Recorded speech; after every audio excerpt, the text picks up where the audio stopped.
السلام علیکم ورحمۃ اللہ وبرکاتہ۔ مجھے امید ہے کہ آپ لوگ خیریت سے ہوں گے۔ ہمارے اوپر مصیبتیں پریشانیاں کیوں آتی ہیں؟ تو یہ سوال سبھی لوگوں کا ہوتا ہے کہ ہمارے اوپر مصیبتیں پریشانیاں کیوں آتی ہیں، اور لوگ یہ بھی کہتے ہیں ہم تو اللہ اور اللہ کے رسول کے طریقے کو فالو بھی کرتے ہیں، نمازیں بھی پڑھتے ہیں، نیک بننے کی کوشش بھی کرتے ہیں، لیکن تب بھی ہمارے اوپر مشکلیں اور مصیبتیں آتی ہیں۔ تو یہ مشکلیں مصیبتیں کیوں آتی ہیں؟ آئیے جانتے ہیں مفتی اے قاسمی صاحب سے۔ السلام علیکم ورحمۃ اللہ وبرکاتہ۔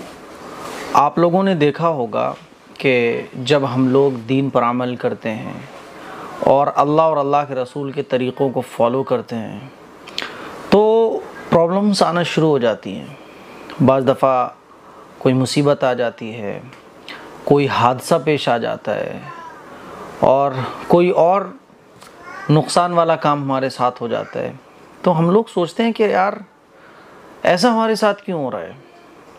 حالانکہ ہم تو اللہ اور اللہ کے رسول کے طریقے کو فالو کر رہے ہیں، ہم دین پر عمل کرنے کی کوشش کر رہے ہیں، لیکن اس کے باوجود ہمارے ساتھ یہ سب کچھ ہو رہا ہے۔ لوگ سوال بھی کرتے ہیں کہ آخر مصیبتیں کیوں آتی ہیں؟ کیوں آتی ہیں مصیبتیں؟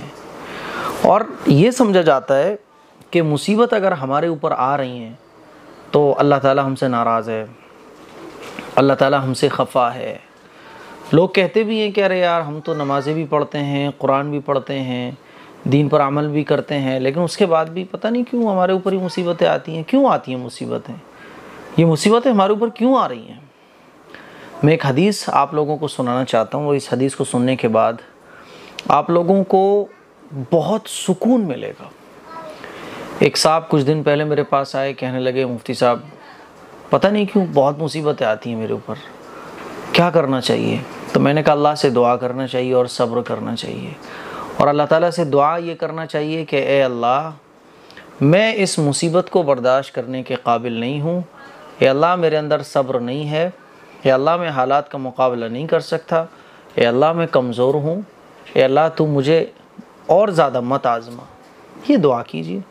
بولے اس کے علاوہ کچھ بھی نہیں ہے، کوئی تعویذ نہیں، کوئی ٹونا ٹوٹکا میں آپ کو نہیں بتا سکتا۔ صبر کیجیے اور اللہ سے دعا کیجیے، کیونکہ حدیث میں کیا اللہ کے رسول صلی اللہ علیہ وسلم نے بیان فرمایا وہ آپ ذرا سنیے گا۔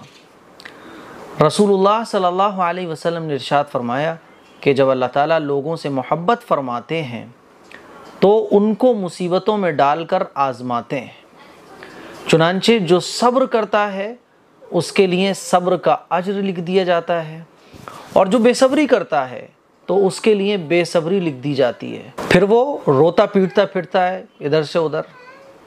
تو پتہ یہ چلا کہ جب اللہ محبت کرتا ہے تو پھر مصیبتوں میں ڈال کر آزماتا ہے۔ ہمارے اوپر کوئی بھی مصیبت آ رہی ہے تو اس کا مطلب یہ ہرگز نہیں ہے کہ اللہ تعالیٰ ناراض ہے، یہ ہرگز اس کا مطلب نہیں ہے کہ ہم بہت اللہ کے نزدیک نالائق ہیں یا اللہ ہم سے ناراض چل رہا ہے، اور ہم لوگ دین پر عمل کر رہے ہیں تو ہم یہ سوچیں کہ ہمارے اوپر اب کوئی مصیبت نہیں آئے گی۔ ایسا نہیں ہے، بلکہ اللہ تعالیٰ جن لوگوں سے محبت فرماتا ہے ان کو مصیبتوں میں ڈال کر آزماتا ہے۔ تو مصیبتوں پر صبر کرنا یہی اس کا حل ہے۔ ایک صاحب کے پہلے بیٹا ہوا، اس کا بھی انتقال ہو گیا، پھر اولاد ہوئی اس کا بھی انتقال ہو گیا، تیسری اولاد ہوئی اس کا بھی انتقال ہو گیا، پھر بیوی کا بھی انتقال ہو گیا۔ تو وہ کہنے لگے پتہ نہیں کیوں ایسا ہو رہا ہے۔ ایک صاحب تھے، بیٹی کے رشتے کی تلاش میں تھے، بیٹی کا رشتہ ایک جگہ کیا تو انتقال ہو گیا اس کا، ہونے والے داماد کا۔ دوسری جگہ رشتہ ہوا، شادی بھی ہو گئی، 1 سال کے بعد دوسرے داماد جس سے شادی ہوئی اس کا بھی انتقال ہو گیا۔ پھر تیسری جگہ وہ تلاش کر رہے تھے تو بول رہے تھے پتہ نہیں کیوں ایسا ہوتا ہے کہ بچی کا جہاں رشتہ لگا رہا ہوں اس کا انتقال ہو جا رہا ہے۔ تو کسی نے ان کو بتایا تھا کہ کرایا ہوا ہے۔ میں نے بولا کرایا ہوا نہیں ہے، یہ تو اللہ آپ سے محبت رکھتا ہے، اور آزمائش تو آئیں گی، یہ دنیا میں ہم سب لوگ آزمائے جا رہے ہیں۔ اب اللہ آزماتا ہے، حالات دے کر، مصیبت دے کر، کوئی حادثہ پیش آ جاتا ہے، نقصان ہو جاتا ہے، لاس ہو جاتا ہے، غریبی کے ذریعے، امیری کے ذریعے، بیماری کے ذریعے، صحت کے ذریعے، ہم سب لوگ آزمائے جا رہے ہیں۔ اور جو آزمائش میں صبر کرتا ہے تو اللہ تعالیٰ اس کو اجر میں بڑھا دیتا ہے، اور جو مصیبت میں واویلا مچاتا ہے، صبر نہیں کرتا، تو اس کے نام اعمال میں بے صبری لکھ دی جاتی ہے، اور پھر وہ روڑتا پیٹتا پھرتا رہتا ہے ادھر ادھر۔ دیکھا ہوگا آپ لوگوں نے، ارے کیا کروں، ارے صاحب میں تو بڑا پریشان ہوں۔ تو حل کچھ بھی نہیں ہے سوائے اس کے کہ وہ بے صبری کرتا ہے، صبر نہیں کرتا، تو اس کا نام اعمال میں بے صبری لکھ دی جاتی ہے اور بڑے اجر سے وہ محروم ہو جاتا ہے۔ تو اس میں افسوس کرنے کی ضرورت نہیں ہے، بلکہ آپ کو سمجھنا چاہیے کہ اللہ تعالیٰ آپ سے اور ہم سے محبت کر رہا ہے۔ حالات آئیں تو صبر، اور اللہ تعالیٰ نعمتوں سے نواز دے تو شکر۔ ماشاءاللہ مفتی صاحب نے بہت ہی اچھے سے سمجھایا ہے۔ جب ہم پر کوئی بھی مصیبت یا پریشانی آتی ہے تو اللہ ہم سے ناراض نہیں ہوتا، اللہ ہم سے ہمارا امتحان لے رہا ہوتا ہے۔ تو جب بھی آپ پر مصیبت آئے، مشکلیں آئیں، تو آپ اس پر صبر کیجئے۔ مجھے امید ہے کہ یہ کلپ آپ کو بہت پسند آئی ہوگی۔ اس کلپ کو شیئر کیجئے گا۔ السلام علیکم۔